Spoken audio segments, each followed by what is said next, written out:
Այժմ կապ ենք հաստատում Թեհրանի Ալիք օրաթերթի գլխավոր խմբագիր Արամ Շահնազարյանի հետ։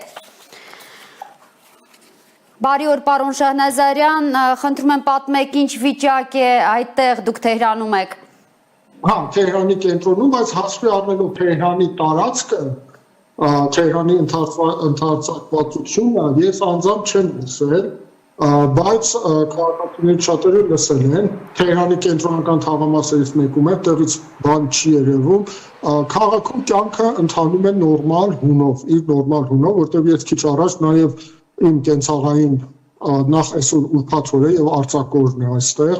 իմ կենցաղային հոգսերը սոքալու համար դրսում էի գնումների, կյանքը նորմալ հունով ընթանում է, այո, լարվածություն կա, բնականաբար չի կարող լարվածություն չլինել, չի կարող մտահոգություն չլինել, չի կարող շոկային բան չլինել հասարակության մոտ, բայց դա չի նշանակում, որ կյանքը ընդհատվել է Թեհրանում, ոչ կյանքը նորմալ հունով ընթանում է, բոլորը սպասում են իրադարձությունների հետագա զարգացմանը, առավոտյան արդեն առավոտյան տանուխ պաշտոնական լրահոսում կա այդ մասին, որ հարձակումը տեղի է ունեցել, արդեն ակնհայտ է, այսինքն ակնհայտ պաշտոնական հայտարարվել է, որ հարձակմանը զոհ են գնացել զինված ուժերի ուրեմն գլխավոր շտաբի պետ գեներալ-մայոր Բաղերին, ԻՀՊԿ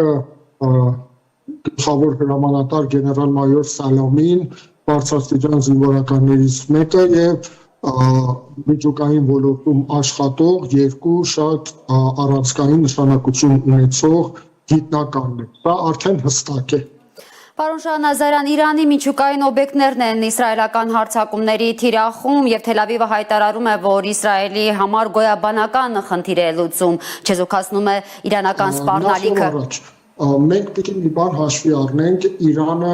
բազմիցս պաշտոնապես հայտարարել է, ընդ որում ամենաբարձր մակարդակով, այսինքն իսլամական հեղափոխության գլխավոր առաջնորդի մակարդակով հայտարարել է, որ Իրանը երբևէ չի ձգտում ստեղծելու, ձեռք բերելու միջուկային զենք։ Սա հստակ է, սա միանշանակ է, երբ Իրանի իսլամական հեղափոխության գլխավոր առաջնորդը Այաթոլլահ Սեյյեդ Ալի Խամենեին հայտարարում է նման բան, դա օրենք է երկրում եւ այդ կարմիր գիծը չեն անցնում։ Իրանը երբեք չի ձգտել միջուկային զենք ձեռք բերել, բայց ինչու են թիրախավորում հենց գիտնականներին։ Եթե հաշվի առնենք Իրան-Ամերիկա, եթե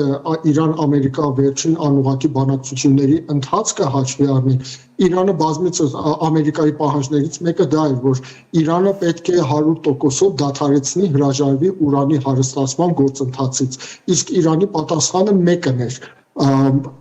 ուրանի հարստացումը եւ ընդհանրապես մեր միջուկային գիտելիքը դա ներմուծված չէ, դա ստեղծվել է մեր գիտնականների միջոցով եւ մենք չենք հրաժարվելու դրանից։ Դա հենց այն բանալի նախադասությունն է, որը հուշում է մեզ, թե ինչու են այսպես կոչված թիրախավորվում միջուկային գիտնականները։ Այդ գիտնականներն են, որ ամբողջ Իրանի միջուկային ծրագիրը առաջ են մղում, սա միանշանակ է։ Եվ ես պետք է նշեմ, որ թիրախավորելով այս գիտնականներին, այսպես կոչված չեզոքացնելով այս գիտնականներին, փորձ է արվում դադարեցնել կամ առնվազն դանդաղեցնել Իրանի միջուկային ծրագրի ընթացքը, զարգացման ընթացքը, գլխավոր նպատակը հենց դա է։ Պարոն Շահնազարյան, ոչ պաշտոնական տեղեկություններ կան, որ Իրանը սկսել է պատասխան հարվածներ հասցնել։ Ինչ է ձեզ հայտնի, հնարավոր է այս բախումը վերաճի մեծ պատերազմի։ Իրանի պատասխան հարվածը անխուսափելի է լինելու եւ այդ պատասխան հարվածը լինելու է համաչափ եւ համարժեք այն գործողության, որ Իսրայելը կատարել է։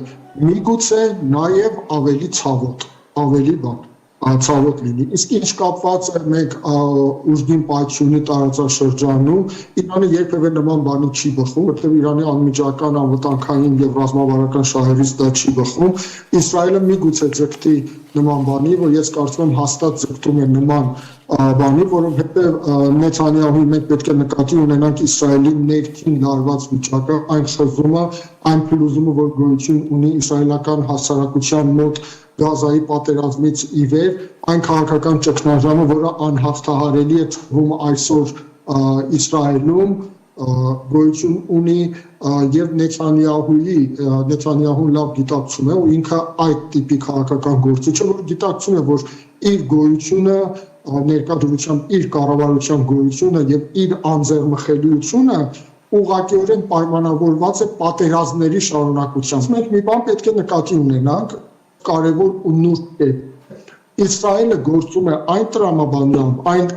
որ գործեց Լիբանանում։ Տեսեք ինչ տեղի ունեցավ Լիբանանում, ինքը անընդմեջ հարվածների միջոցով կարողացավ գլխատել